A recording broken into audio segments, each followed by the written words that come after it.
Ladies and gentlemen, the Nintendo Switch 2. The years of wish lists, discussions and controversies, it all gets solved once it's finally in our hands. I have both here the Switch 2 and the new Pro Controller here to review, and I also have the original versions to compare it to. But let's not waste time and open up this beauty. Right off the bat, the box is tiny. Smaller than the original Switch box and even smaller than the OLED. However, when you open it, you see that the box's length is just the damn screen. I mean, wow, like the screen looks crisp. Even though it is an OLED, you can just see the quality of the screen. Here's the Switch 1, the OLED and Switch 2 screens all next to each other. The power button and volume is still up here, and there's a new USB-C port. This is obviously shown to be use the camera, but I wonder what else I'll be able to use on this. Now with the back stand, when I first saw this in the trailer, I genuinely thought it was a little bit like odd. It was a bit of a step back from the OLED one, but it genuinely feels the same, if not a bit stronger.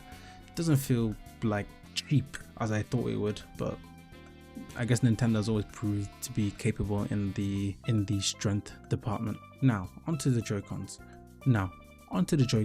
Genuinely, seeing these be bigger in the initial trailer was one of the best things, because if you can't tell, I have pretty big hands and I love my handheld play. Feeling them, the quality on them, they already feel amazing, and they're not even on the Switch yet.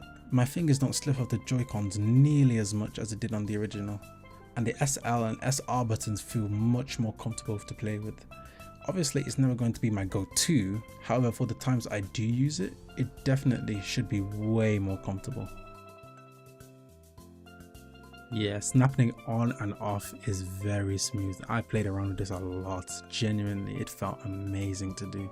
The quality and durability, I'm gonna keep saying this, but Nintendo has never failed when it comes to quality and durability. The only thing now is just seeing the test of time. Looking further into the box, we have our HDMI cable, which I've placed over there, and the Joy-Con straps. I remember a lot of people broke their OG Joy-Cons day one from the original straps. Shout out to Senpai.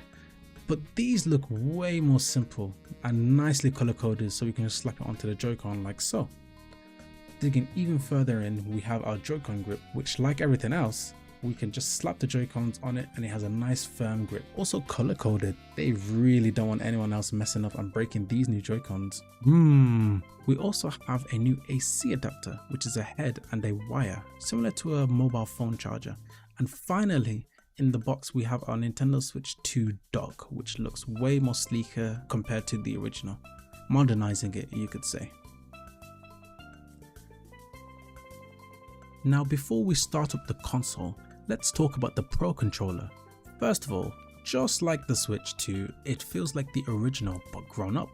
The quality, it genuinely, I don't even know how to explain it, it just feels so good. And the original quality of the OG console, it felt amazing, but it just feels way more premium.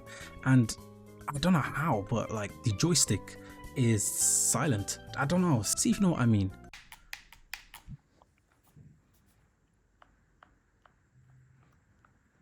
It also feels way more durable and longer lasting. This is something that could last me a long time, I'd say, even longer than the original Pro Controller. So even though it's $75 genuinely, I'd say this is worth it. Now, let's start up the console.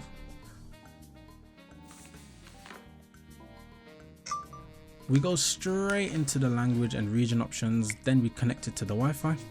And after we connect it to the Wi-Fi, the system is updated, and now we're onto system transfer. I had my OLED right next to me. The process is very straightforward once opened, similarly with the Switch 1. And then finally, we're in.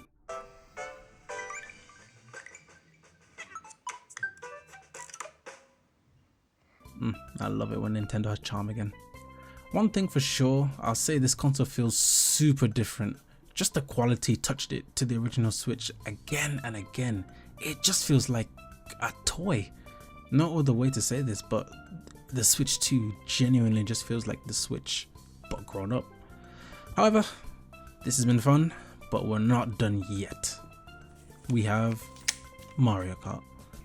Now actually that's kind of a lie, because I'm not going to say too much about Mario Kart yet because I'm going to make a separate video for it. Games like Mario Kart deserves its own video, but for what I'll say right now, I've only played about an hour, but this game feels way more alive than any other Mario Kart. Dare I say any racing game ever.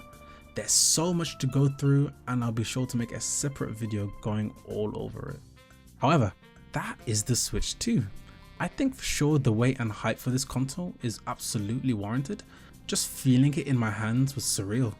The only thing left to see is the test of time, where it goes with this console and how it'll shape the future of Nintendo. I hope you all enjoyed this video.